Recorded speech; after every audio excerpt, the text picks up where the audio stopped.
Everybody, welcome to the Write or Die Show. I'm your host, Randi-lee. On today's episode, I'm going to be talking to Kayla Brissi. Welcome, Kayla. Super excited to have you. Thank you so much for having me. I'm excited to be here. All right, tell us a little bit about who Kayla is. Well, a little bit about me. Gosh, there's a lot to know. Well, I am a mom and I'm a wife. And on top of that, my professional roles are a certified life coach and holistic healing practitioner. I'm an author, a speaker, and a marketing strategist. So I wear a lot of hats, so to speak, but it keeps me entertained and I'm never bored. So that's always a good thing. And having these multiple roles always helps keep my creativity going and gives me lots of ideas, which is always fun. Oh, excellent. Yeah, that's a lot. When you started going, I was like, oh my goodness, it's a lot. But no wonder you need like an office space then, keep it all organized. Exactly. I need the office space to attempt to keep myself organized these days. Oh, I like that. Attempt. Yeah, attempt. Full transparency, I attempt. I mean, I have my stuff I'm pretty organized, but let's be honest, there's days I fall through and I'm like, I'm not as organized as I want to be. Yeah, and with having multiple businesses, you have to be organized to a certain extent. Yeah, so definitely. Without it, things would just be a complete mess. And, I'm not perfect, but at least I try to keep everything together. Yeah, it's all you can do is try. Exactly. All right. We're going to dive right into that rabbit hole and tell us about the mental health that you've struggled with. Sure. So I lost my dad. It was just 4 years ago, actually on the 13th of this month in May. And after he had passed, my world was just completely rocked. I was really close with my dad and I really struggled afterwards after he had passed. And it really hit me that he was really gone and he was he wasn't going to be coming back. And I promised my dad that I would take care of my family and that I would be the support system and make sure that everyone was taken care of because he essentially passed that torch to me. And I didn't really realize the amount of stress and pressure that was going to be put on me at the time. And I really struggled with admitting that I couldn't do it all myself. And I was really struggling with not only just my grief, but just really the traumatic experience of, I was there. I held my dad's hand. I watched him take his last breath. I was there every moment of everything that he'd gone through. And it was just really traumatic. And it took a long time for me to really accept that there was something more going on with just the grief and loss. Yeah. And it wasn't until I essentially had a breakdown and I flipped out and snapped at my son, who was, three and a half at the time. He was still really little. He still is, but he was little. And I flipped out over something so menial. And hindsight's 2020. I laugh about it now because I'm like, gosh, I was really stupid. But in the moment, it was just the biggest thing ever for me. And it was all over because he wouldn't pick up his Matchbox cars. It's so stupid. A normal kid thing. Yeah, exactly. Something so normal. And he's 3.5. They don't really know how to pick up their toys yet. But I gave him a warning and told him that he needed to pick him up because if he didn't pick him up, I was going to pick him up and they were going to go in the garbage. Well, he challenged me. And so because I was so angry and just at that point where I was just going to burst, everything just blew up.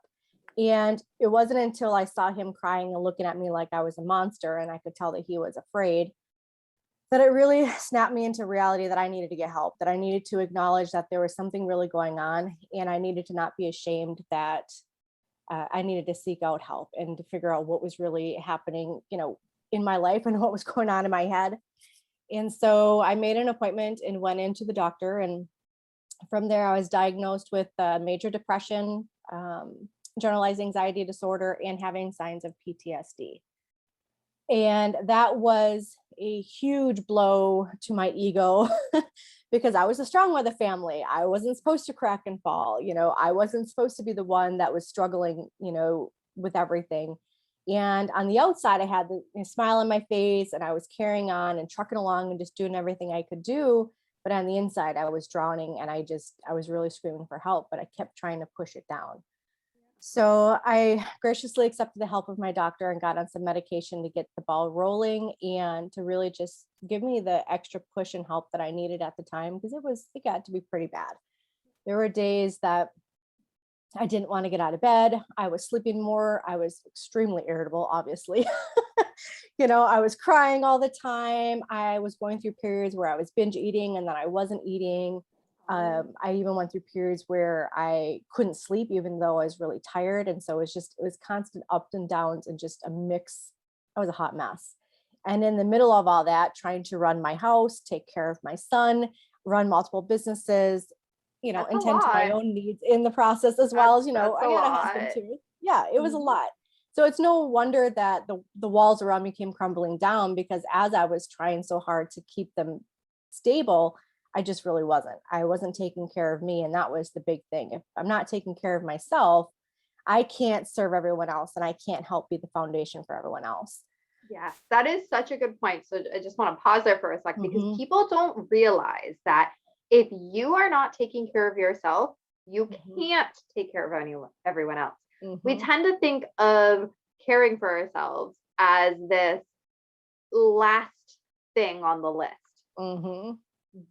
but it needs to be the first thing on the list. Now, I'm not saying you have to take an entire day and go to a spa or Yeah. something. I mean, that'd be great, Yeah, exactly. but I'd love it. yeah, I'm not going to say no if somebody wants to take me, but it's not Mhm. that it has to be that big type of thing. It could be 15 minutes sitting outside, like in between Mhm. interviews. I just went outside to the back porch, sat in the sun for 15 minutes, and I was like, okay, I feel better Mhm. now. Yeah, absolutely. It's just prioritizing yourself, and it doesn't have to be anything big or major. And that really is what I started to do after I got on that medication. Is I knew that I didn't want to stay on the medication, but I also knew that I needed it to get me to the point where I could start taking better care of myself, because I really wasn't. And after a few months, I weaned myself off the medication and I focused more on the holistic methods of being able to manage my depression and anxiety. And that's what I've been doing now for the last, couple of years, is just using those holistic methods. But just going for a walk around the neighborhood really helped me, change of scenery, getting the fresh air, just listening to nature, Yeah. using essential oils and other aromatherapy, exercise. I really started to get more into exercise, even if it was a 15-minute walk in my basement or around the block. It was something. It was better than nothing. Yeah. It was not me sitting at my computer working all day just trying to power through, or sitting in my bed trying to sleep because I didn't want to face the world. Yeah. Yeah. Or sitting in a blanket fort because you can hide from the world. Yeah, exactly. It's Maybe like, that's just so yeah, if anything, encourage yourself to just get up and move and take action into really just putting yourself first. Even for me, like I really even struggled with just getting myself to go and shower and just taking care of myself. And there'd be days that go by, which is, I mean, it's really sad when I think about this. And it's like, gosh, when did I shower last? And I knew it wasn't like days beyond days, but I was in that period where I couldn't even remember when the heck I showered last. And I was like, yeah. okay, if I can't remember, even if it's been 2 days, that's a problem. I need to get my butt in the shower, and I Yeah. need to do something about that. Yeah. And when you're in that moment and when you're in that depressed state and things are just all in disarray, things just, you forget. And that's really part of that depression too, is you forget things so easily. Mhm. So simple as when Yeah. was the last time you showered or brushed your teeth. Just like Yeah. window, you forget. So there were some very clear signs for me that things were definitely going on. And we have a history of depression and anxiety in our family, so it's really not surprising that I have it. Even though I didn't want to admit that I had it, or that there was anything, Yeah. wrong with me, so to speak. Nobody wants to admit that. Yeah, they don't. And it really was a hit to my ego, because it was, I knew there was something going on, but I didn't want to admit that that's what it was. And even though I had family members that are like, Kayla, I think you're really depressed. And I'm like, I'm not depressed. There's nothing wrong with me. And I sat there and I was adamant about I Yeah. was perfectly fine and I was okay. But in reality, I really wasn't. So Yeah. it, it's a challenge. It's a challenge to have the courage to say that you need help. And it takes a lot of bravery to admit that and to be able to accept the help that you need it, and not be afraid that you're getting the help that you need. And for me, one of the big things that I had to work through was really feeling the shame of having a mental illness. And I went through even periods of, you could say, stigmas of people saying, well, you don't have a mental illness, it's just all in your head. And I kind of laugh because it is in your Yeah, head, that's why we but call not, it mental illness, you not know, but my not in that broken regard. finger. Yeah, exactly. You know, it's all in your head, and, you know, just get outside and exercise more and drink more water, take better care of yourself, and it'll go away. And, you know, don't, God forbid, do not tell anybody that you have a mental illness, because it's going to impact your business and you're going to lose clients and all of this stuff. And it's like, you know, this is part of who I am, and it's part of my journey, and it's part of my story. And the way that I see it is, if my story can help someone else that's going through this, then I've done my part.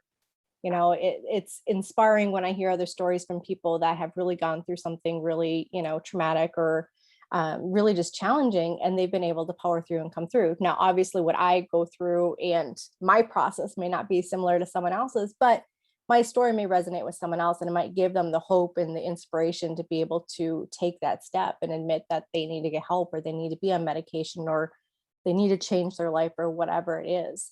So I have a very different outlook on the way that I share things about my life, as I'm an open book, and it probably makes my family cringe a little. But Yeah, hey, you know, I'm with you on that one. I mean, I've literally written books about my depression and stuff, and yeah, I don't name names in my book, yep. but if my family picks it up, they know darn well who I'm talking about. Oh yeah, exactly. They do. And for me, like, one of the big things, you know, after I lost my dad and a colleague reached out to me to contribute in her anthology, I decided to write the chapter, and I wrote a chapter all about losing my dad and talked about the turmoil I went through and being diagnosed with my mental illness, and shared all that in the story. And that writing experience, even though it was only like 3,000 some words, it was the most therapeutic writing I could have done for Yes. myself. And I cried typing through every single word of that chapter, but it was the healing and the release that I needed. And honestly, that really helped me just fall in love with really sharing my story and writing, and being okay with being vulnerable, and being okay with telling people about, you know, all the not so great things that are going on in my life, that Mhm. I'm not perfect. Nobody is. You don't need to always see my Exactly. highlight reel. Like, let's be Yes. honest. Let me show you the messy middle. Let me show you the Oh things my goodness. where So the my world is not husband, perfect. yes, my husband was just telling me about these Instagram videos that he's been seeing about people who, so my husband had his kid at 16. I had mine at 19. So teenage parents. Yeah. And so he's seeing all these Instagram reels talking about how people always say that having a kid as a teenager is just so hard, it's going to ruin your life. But I'm making six figures now. And the person's like in their 30s, which is Oh, fine geez. because we're doing quite well now too.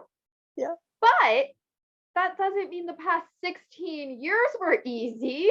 Yeah, exactly. No, those Right? past 16 years were difficult. They were preparing you for what you are at now. Exactly. But those videos, when I see them or when I hear about them, I'm like, all you're doing is telling people you were totally fine. You never struggled. No, it Mhm, was a struggle. Going through college with an infant was mhm. hard. Yeah, absolutely. I mean, I didn't But have to go through that, but I've seen, you know, my sisters, they were young moms, and they went through it, trying to go through college, and I was right there helping them with their kids. You yeah, know, it doesn't make it's it easy. no, no. And I think that's part of the thing. Like, we need to normalize the struggle. We need to Yeah. normalize the things that are going on in our lives, like mental illness or grief and loss or things like that, these uncomfortable conversations, so that Yeah. they're really not uncomfortable. Yeah, You know, exactly. That was why I shared that yeah, story. So I'm you glad that know, you got when, the point. yeah, exactly. Like, when you tell someone that, yeah, you know, I struggle with, you know, anxiety, and they kind of look at you like you're weird. And it's like, well, this is part of me. Like, if you want to get to know me, you need to understand that sometimes I may be just having a really bad day, Yeah. and I may not be able to do the things that you want me to do. Or, you know, if I tell you, you know, no, not today, it's probably one of those days where I'm just really having a bad day with anxiety, and I'm working through it. And Exactly. show yourself some grace that when you have those bad days, because let's be honest, you're going to have good days and you're going to have your bad days. But when you Yeah. have those bad days, show yourself some grace. Just know that it's unplugged. Do something that brings you joy. Take care of you. And that was one of the biggest things that I had to learn and accept, and really just start incorporating into my life, because being a mom, being a wife, I put everyone else's needs before myself, running multiple Mhm. businesses. I got client work to do.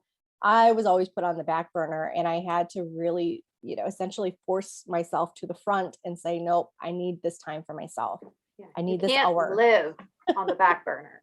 Exactly. You can't. And you really can't powerfully serve your clients, and you can't write your next book, and you can't take care of your family if you're constantly running on empty. Exactly. That's just the reality. Exactly. That's the hard truth. Right? And that's what we're all about here. Hard truth. Yeah, hard truth. No sugarcoating going on here. That's right. Okay. So once you realize that you needed help and you're like, okay, I'm going to go and seek help. What did you do? Where did you go? Like, so I know that you said you went to the doctor, you got medication, but where did you go from there? So really it was simple. I just went and I got the medication from my doctor. She put me on, oh gosh, now I can't even think of what I was on the first time. She put me on one medication and it wasn't enough. And so she put me on a second one as a booster. So I was on 2 medications. And of course, I'm not going to be able to think of what they are at the moment. They'll come to me later. But anyway, so I was on those for about 6 months or so before I started to wean myself off. And I didn't do therapy. I didn't go and do any group counseling or anything like that for my grief. I really just focused inward and started working on myself. So I did a lot of journaling. I started incorporating going for walks every day. Even if it was just 15, 30 minutes, I'd go for walks. I changed my diet, cut out all the crap, so to speak, increased my water intake, really got into making sure I was taking my supplements, all my vitamins I needed to take that I was skipping out on. What else did I do? Started doing my aromatherapy, started doing some energy healing work. So I really just dove headfirst into that because part of me was really looking for a way that I could, one, work through my grief and heal from it as much as, you can, because let's be honest, when you lose someone, the grief never really goes away. You learn to live without them. And the traditional methods of working through that really it wasn't for me. I didn't want to go sit in therapy, and I didn't want to do group therapy, and I didn't want to do all of those things. I just, it wasn't my cup of tea. So yeah, and that's fine. Everybody's different. Yeah, it just wasn't my cup of tea. I was like, it's good for some, but it wasn't for me. So I was really looking for more natural ways to be able to work through that. And in conjunction with that, it was also really helping me with my anxiety and my depression, because my anxiety depression really was spiraling a lot because of my grief. So I was working with them in tandem. So I was like, well, if I'm working on this with my grief, this will also probably help me with my depression and anxiety. And so I just really went on like this whole journey of trial and error and just testing different things out, doing a lot of research, getting certifications in different like healing modalities. And, I just dove headfirst into personal development and focused on and worked on myself. And that's what I did, and that's not maybe the route that most people would take, but as a go-getter and someone that's very ambitious, and it's not surprising that I went that route. For me, it just seemed more of a natural way for me to go about my healing journey. And, I continue to, keep in contact with my doctor and check in and gave her updates. And, she was okay with me weaning off and doing things naturally. So it was wonderful to have that support from, the medical professional that, okay, if you feel like you can do this, let's try it. I support you. Let's see how this is going to work for you. And I just saw her a couple of weeks ago, and she's like, you're doing it, you're doing amazing. And she said, if you need support, if you feel like you need that extra help, let me know and we can try a different medication and try something else for you. So she's still there as like a resource. And that's something too, that we should mention is, whether you decide to go the Western medicine route and get on medication, do it. If you decide that you want to go more traditional or more holistic and the non-traditional route, do it. If you want to do the combination of the two, do it. Yes. Do whatever works for you to get you better. Like, just do something. Don't do something in your grief or your depression or whatever it is. Yes. Anything that's going on, for you, just do what works for you. I had so many people like, you can't be a holistic healing practitioner if you're on medication for your depression. I'm like, okay, well, I don't believe that, because sometimes you really need that extra help. So you're saying that, I'll be one that I'll never shame you for that. Yeah, do what you need to do to get through with what you've got going on and to help you heal. I'm a huge advocate for that. Whatever it is for you, as long as it's legal, do it. Yeah. In wherever you live. Yes. Do it, because don't feel shamed by your method because it might not be the same as someone else's. Yeah. Do what's going to work best for you because you're different. Your mental health and your mental illness is going to be different than someone else's. Yes, exactly. So many people have depression, but their levels of depression are going to be different. Exactly. Way of coping is going to be different. Your whole life story is different. So different. You can't do the same thing as somebody else. Exactly. That's why I always tell people, I'm like, I can tell you what's worked for me and I can tell you what's worked for some of my clients. Yeah.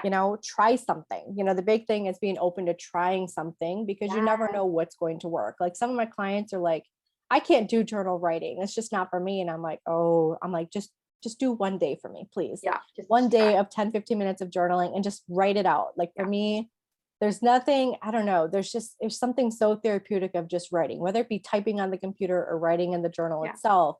It's a very therapeutic process and it's a release. And every time my clients have done that, when they've worked through really difficult, challenging moments or working through, if they're having like anxiety attacks or whatever it is, it's a really powerful moment for them when they finally do it. And they're like, gosh, that was like the best feeling ever.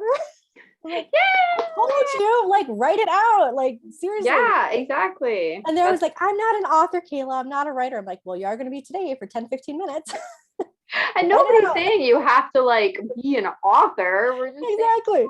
Write something down. Right. Yeah. Don't worry about punctuation. Don't worry about everything, all the grammar. Don't worry about mistakes and spelling. Like, just write. Yeah. Because it's going to give you a different perspective. And not only that, as you're writing, you're going to use a different part of your brain. So it's going to shut things off and you're going to tap into something else. Yeah. And for me, when I'm writing, whether it be writing my actual books or writing in my journal, whatever it is, I always get a different perspective. I see things differently because I'm writing it out and I'm activating that different part of the brain. I'm like, didn't think about it that way. Or it sparks different ideas because I'm writing things down. Or I can even see if I'm troubleshooting a problem, like, gosh, I really just can't work through this thing that's my mind is just hung up on, because let's be honest, when you have anxiety, you really just, you get so fixated on things all the time and you can't always work through them because you're so fixated on one thing and you're putting yourself in the box and you can't see the big picture all the time. Yeah. So for me, writing that out, I can then kind of break out of that box and I can see things a little bit differently and it can help me troubleshoot what I need to work through. So, really writing really is a catalyst to a lot of what I do when I'm really feeling stuck or blue or, even when I'm angry and I need to just get out my frustration. Yes. Yeah. I write it down. And even with that, I have had some clients like, I don't want anyone to ever see this. I'm like, that's okay.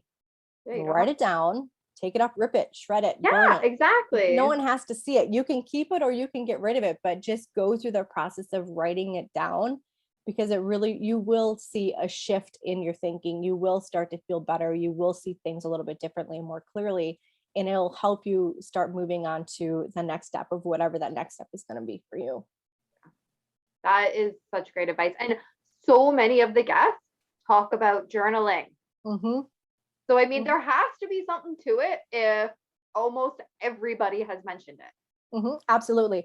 I've even had clients who are like, well, I don't want to write and I don't want to type. I said, then do a voice journal if you really have to, and go back through and listen to what you recorded a couple times and let it sink in. I said, obviously, I want you to write it out, because even typing it, it's different. When you write it, when you're actually writing things out, physical.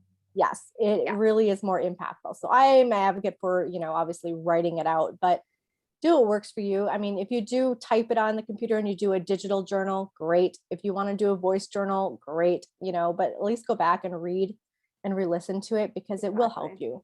Yeah, you got to do what works for you, but there's so many ways to get it done now. Mm-hmm. Oh yeah, absolutely.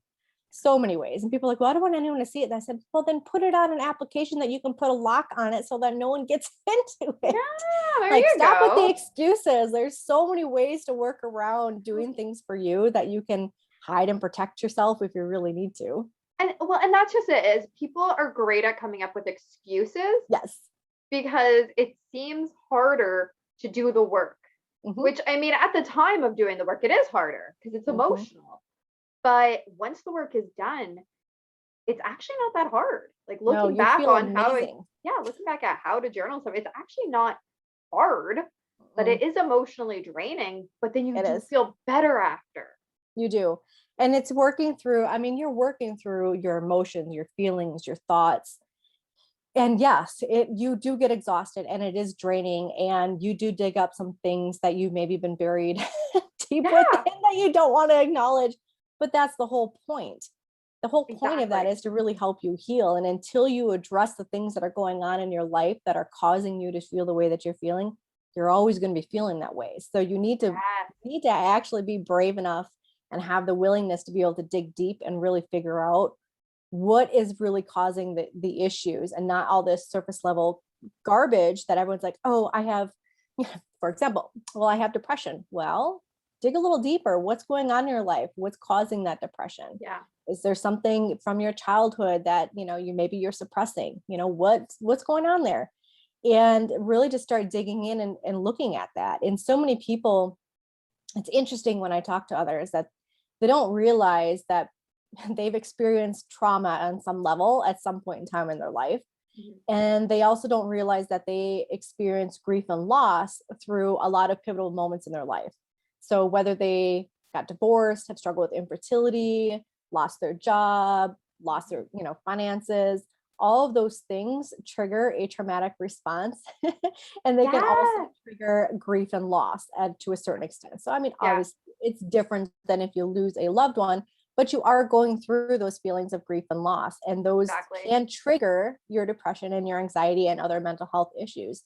Yes, And it's interesting that people don't really see that correlation. And so for me, when I really started diving into this whole world of, okay, let's really figure out what's going on here, because obviously I knew it was more than just grief, and I knew that there was depression, anxiety. And as I started to unpack all the emotional baggage that I've been carrying yeah, and really start working through the root of the problem of things from my past that still keep coming up, that keep triggering me, that trigger my anxiety, until I started working through those and starting to heal from that, I'm always going to be triggered. So once I yeah. work through them, now those things are not as triggering, and it's a process, and it's not going to be an overnight success story of, yeah, I journaled and I'm perfect. Let's go. I no longer have any Yep. issues going on. No, it's a process, it's a Oh journey. man, in here I thought it was Yeah, that easy. I know, right? It's like snap of fingers, I'm good to go. Yeah. But you can start that healing journey, and over time you're going to start getting better. It takes time. Same for with like grief and loss. It takes time. Everything takes time for healing. Yes. And honor the journey that you're in, because someone else may be able to heal through things a lot quicker than you, and you just might need more time, and that's okay. That's for you. That's your journey. That's part of your healing process. And there's really no right or wrong way to that healing journey. And Yeah.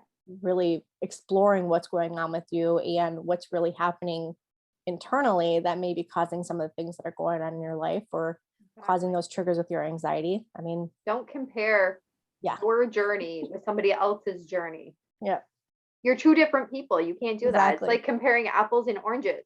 Hmm. They're You can both great, empathize. Yeah, but they're different. exactly. You can empathize, you can relate, you can be inspired by their journey, but don't compare yours to theirs, because Exactly. it's not the same. No, not at And all. so use other people's journey and their story as an inspiration. Use it as a way to empower yourself, but definitely don't get hung up on like, well, they got better in 6 months. Yeah, no, you can't do that. You can't put a time frame on your life. Yeah, exactly. It doesn't work that way. If only. Magic Right? wand, snap of a fingers. Right. Poof. Bippity boppity boo. Yeah, exactly.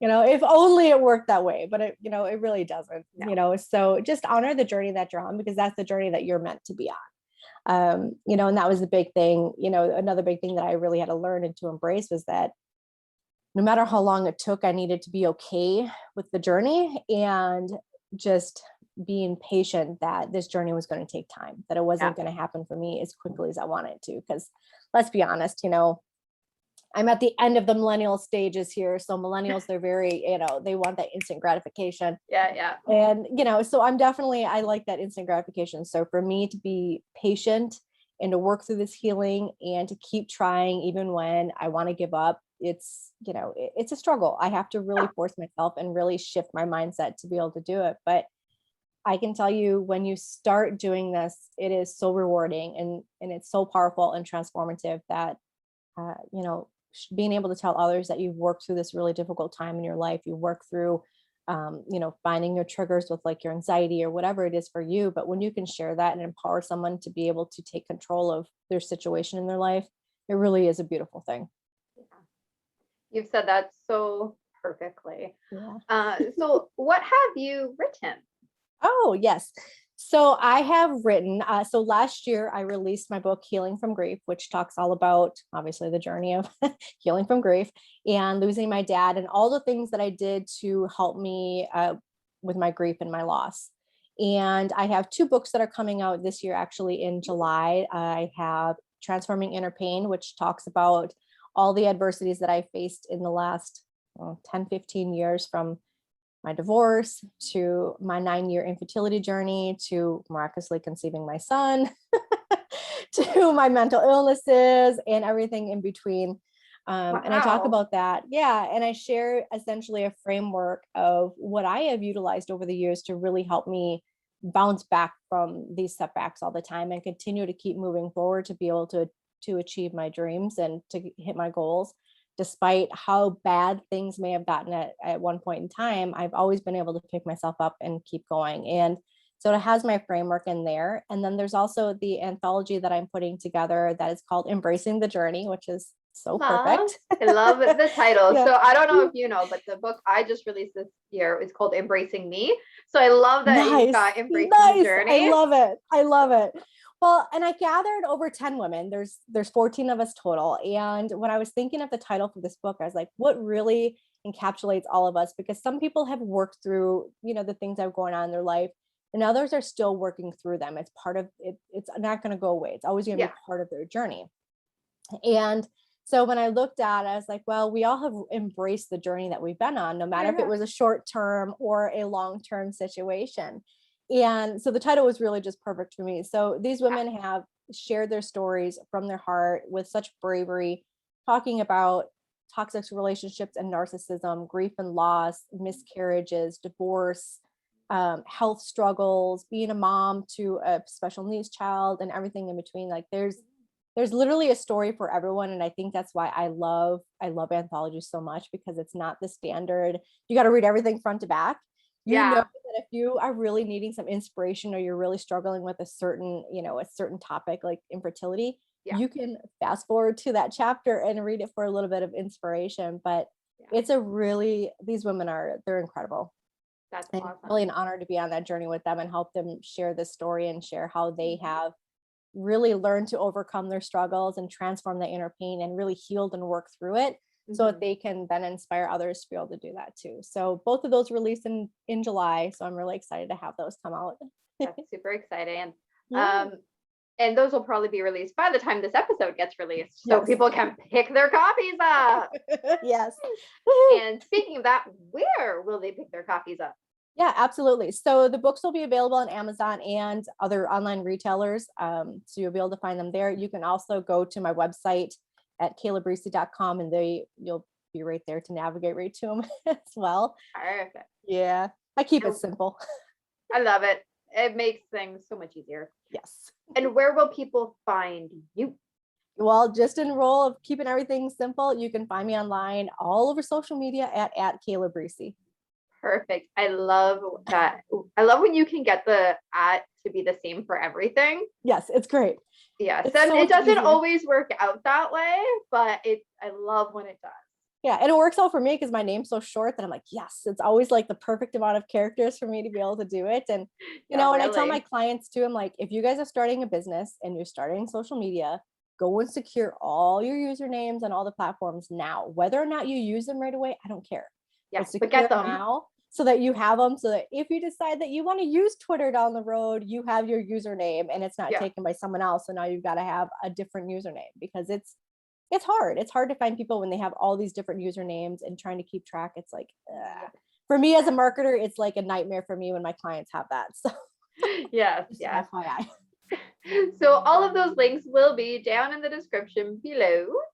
so that you can easily find Kayla, give her a follow, pick up those books, and share them with everybody. Yay. So thank you, Kayla, so much for being on the show. Thank you so much for having me. This was fun. It was great. Kayla was so fun to talk to. And then we ended up talking for a whole bunch afterwards. And I was like, oh my goodness, we have so much in common. We got to have more episodes with you because I want this conversation on the main show, not on the Patreon. So again, she will be back another time. I don't know when, but she's definitely coming back on the show. Make sure that you check out her links in the description down below. Show her some love, give her a follow. And we do have a Patreon. If you have not joined up yet, you get some behind the scenes footage from some of the guests and a little bit of extra writing that I might add on there for myself. Because, as much as I don't talk about the fact I am an author myself. Remember, we do have a merch store. 10% of the proceeds go back to the Canadian Mental Health Association. And remember, the only way to end the stigma of mental health is to speak openly and honestly.